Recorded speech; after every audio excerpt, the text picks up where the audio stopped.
வணக்கம் அன்பர்களே. இன்று நாம் ஒரு மாயாஜால உலகில் பயணத்திற்கு தயாராகிறோம். ஒரு பயணம் காலத்தின் எல்லைகளை தாண்டி ராமாயணத்தின் மாறுபட்ட உலகங்களை ஆராய்கிறது. கற்பனை செய்து பாருங்கள், ஒரு சாதாரண காக்கை, ஆனால் அதற்கு ஒரு அசாதாரண சக்தி, பல ராமாயணங்களை பல வடிவங்களில் காணும் திறன். இதுதான் காகபுஜண்டியின் கதை. துளசிதாசரின் ராம் சரிதமானஸ் நூலில் தோன்றும் இந்த மர்மமான காக்கை ஸ்ரீராமரின் தீவிர பக்தன். ஆனால் இன்று நாம் அவரை ஒரு புதிய கோணத்தில் பார்க்கப் போகிறோம். ஒரு காலச்சுழலில் சிக்கி தங்க மாளிகைகளின் அயோத்தியிலிருந்து கடலின் அடியிலுள்ள முத்து அரண்மனைகள் வரை பல ராமாயணங்களை ஆராயும் ஒரு பயணி. இந்த கதையில் மந்திரங்கள் மின்னுகின்றன, மரங்கள் பேசுகின்றன, இருள் உடைகிறது. ஆனால் இவை அனைத்திற்கும் மத்தியில் ஒரு உண்மை ஒளிர்கிறது. அது என்னவென்று தெரிய வேண்டுமா? இந்த 30 நிமிட பயணத்தில் காகபுஜண்டியுடன் சேர்ந்து ராமரின் கதையை புதிய கண்களால் காணப்போகிறோம்.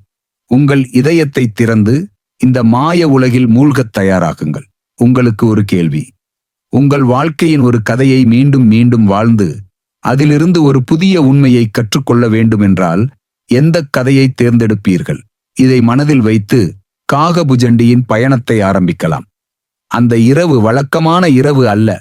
மின்னல் வெட்டிய ஆகாயத்தின் கீழ் ஒரு பழமையான கோயிலில் காகபுஜண்டி என்ற காக்கை தனது சிறகுகளை மடக்கி அமர்ந்திருந்தது. அவர் ஒரு சாதாரண காக்கை இல்லை. பல யுகங்களுக்கு முன் அவர் ஒரு பக்தியுள்ள மனிதராக, பரத்வாஜ முனிவரின் சீடராக வாழ்ந்தவர்.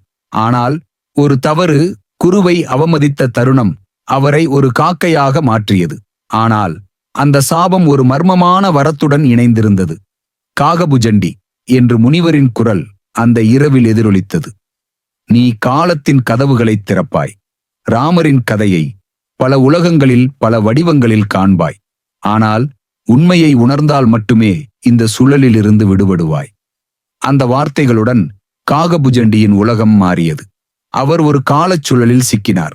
ஆனால் இது ஒரே ராமாயணத்தை மீண்டும் வாழ்வது அல்ல.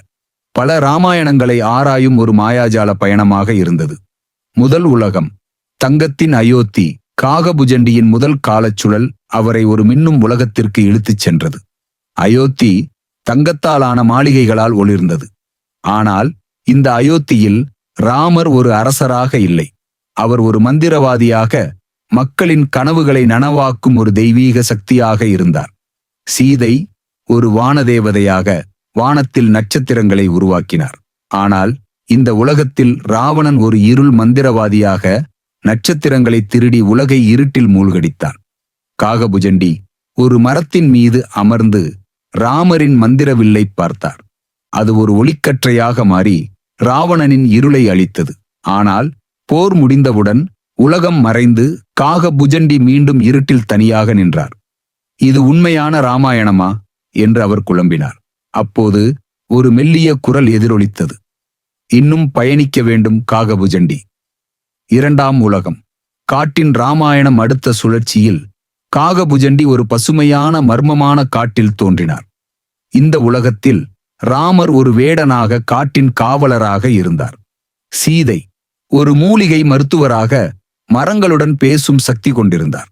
ஆனால் இங்கு ராவணன் ஒரு மாபெரும் மிருகமாக, காட்டை அழிக்கும் ஒரு புயலாக இருந்தார். காகபுஜண்டி ஒரு மரத்தின் உச்சியில் அமர்ந்து ராமரின் அம்புகள் மரங்களுடன் இணைந்து ராவணனை வீழ்த்துவதைக் கண்டார். ஆனால் இந்த உலகத்தில் ஒரு வினோதமான திருப்பம் இருந்தது. ராமர் ராவணனை வீழ்த்திய பின் காகபுஜண்டியை பார்த்து, நீ யார்? ஏன் என் கதையை தேடுகிறாய் என்று கேட்டார். காகபுஜண்டியின் இதயம் நின்றது. ராமர் என்னை அறிவாரா? ஆனால் அவர் பதில் சொல்வதற்கு முன் காடு மறைந்து அவர் மீண்டும் காலச்சுழலில் சிக்கினார். மூன்றாம் உலகம், கடலின் கீழ் ராமாயணம். மூன்றாவது சுழற்சி மிகவும் வியப்பூட்டக்கூடியது. காகபுஜண்டி ஒரு மாபெரும் கடலின் அடியில் முத்து மாளிகைகள் ஒளிரும் ஒரு உலகில் தோன்றினார். இங்கு ராமர் ஒரு கடல் அரசனாக பவளத்தாலான அரண்மையில் வாழ்ந்தார். சீதை கடல் தேவதையாக அலைகளை ஆனந்த நடனமாக மாற்றினார். ஆனால் ராவணன் ஒரு கடல் மந்தாக, கடலை நஞ்சாக மாற்றி உயிர்களை அளித்தார். காகபுஜண்டி ஒரு பவளப்பாறையில் அமர்ந்து ராமரின் திரிசூலம் கடலை பிரித்து ராவணனை வீழ்த்துவதைக் கண்டார். ஆனால் இந்த உலகில் ஒரு புதிய கதாபாத்திரம் தோன்றியது. ஒரு மர்மமான கடல் முனி காகவரன். நீ காகபுஜண்டி, இந்த உலகங்கள் உனது ஆன்மாவின் பிரதிபலிப்பு, உண்மையை தேடு என்று அவர் கூறினார். காகபுஜண்டி குழம்பினார். எந்த ராமாயணம் உண்மையானது? ஏன் நான் இவற்றை காண்கிறேன்? 4ஆம் உலகம். இருளின் ராமாயணம். 4வது உலகம் பயமுறுத்துவன. அயோத்தி ஒரு பாழடைந்த பாலைவனமாக இருந்தது. ராமர் ஒரு தனிமையான வீரராக உடைந்த வாளுடன் இருந்தார். சீதை ஒரு மறைந்த புராணியாக இருளில் மறைந்திருந்தார். ராவணன் ஒரு நிழல் மந்திரவாதியாக உலகை முடிய மனதை அழுத்தினான். காகபுஜண்டி ஒரு உடைந்த மரத்தில் அமர்ந்து ராமரின் இதயத்தில் ஒரு ஒளி மின்னுவதைக் கண்டார். அந்த ஒளி ஒரு பாடலாக மாறி ராவணனின் இருளை அழித்தது. காகபுஜண்டி உணர்ந்தார், ராமரின் கதை ஒரு ஒளி, ஒவ்வொரு உலகிலும் வேறு வடிவத்தில் தோன்றுகிறது. ஆனால் காலச்சுழல் முடியவில்லை. மேலும் உலகங்கள் அவரை அழைத்தன. 5ஆம் உலகம். வானத்தின் ராமாயணம் 5வது சுழற்சியில் காகபுஜண்டி மேகங்களுக்கு மேல் மிதக்கும் தீவுகளாலான ஒரு வான உலகில் தோன்றினார். இங்கு ராமர் ஒரு வான வீரராக ஒரு ஒளிரும் பறவையில் பயணித்தார். சீதை ஒரு காற்று தேவியாக மேகங்களை நெய்து மழையை உருவாக்கினார். ராவணன் ஒரு மின்னல் அரக்கனாக வானத்தை பிளந்து பயத்தை பரப்பினார். காகபுஜண்டி ஒரு மிதக்கும் மரத்தில் அமர்ந்து ராமரின் ஒளி வாள் மின்னலை வெட்டுவதைக் கண்டார். ஆனால் இந்த உலகில் ஒரு திருப்பம் இருந்தது.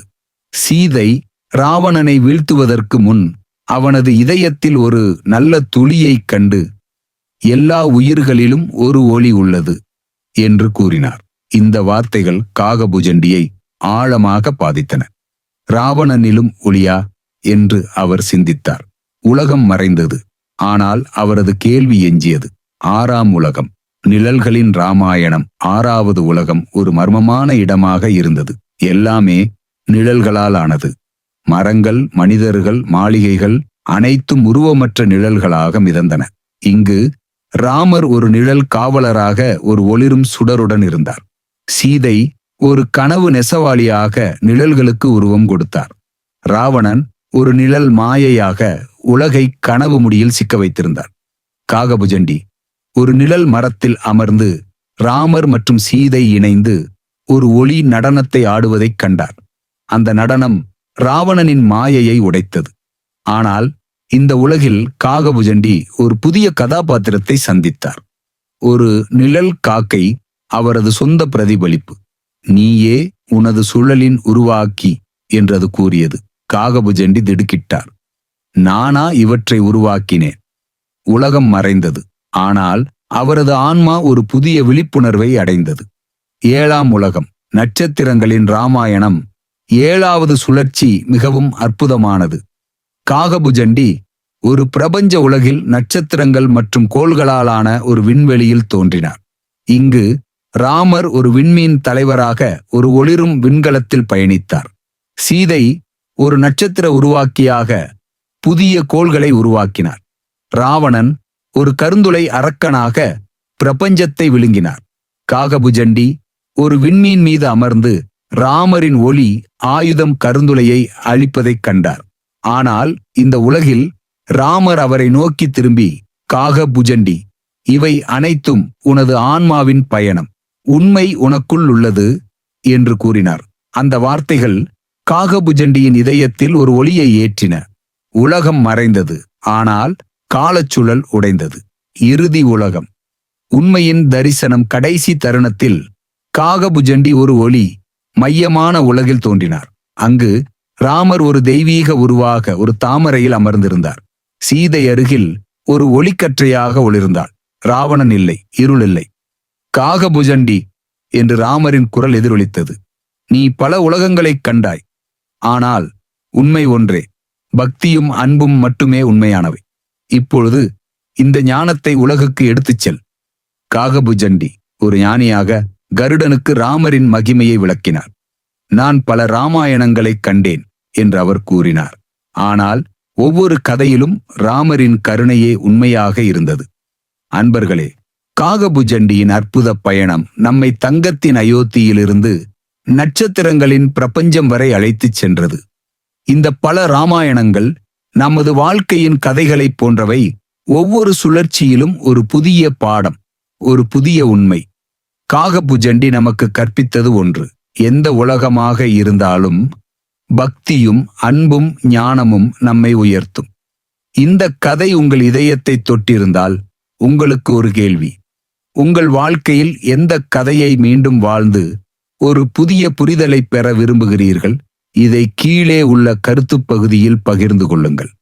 இந்த வீடியோ உங்களுக்கு பிடித்திருந்தால் தயவு செய்து லைக்கை அழுத்துங்கள். உங்கள் நண்பர்கள் மற்றும் குடும்பத்தினருடன் ஷேர் செய்யுங்கள். மேலும் எங்கள் சேனலை சப்ஸ்கிரைப் செய்ய மறக்காதீர்கள்.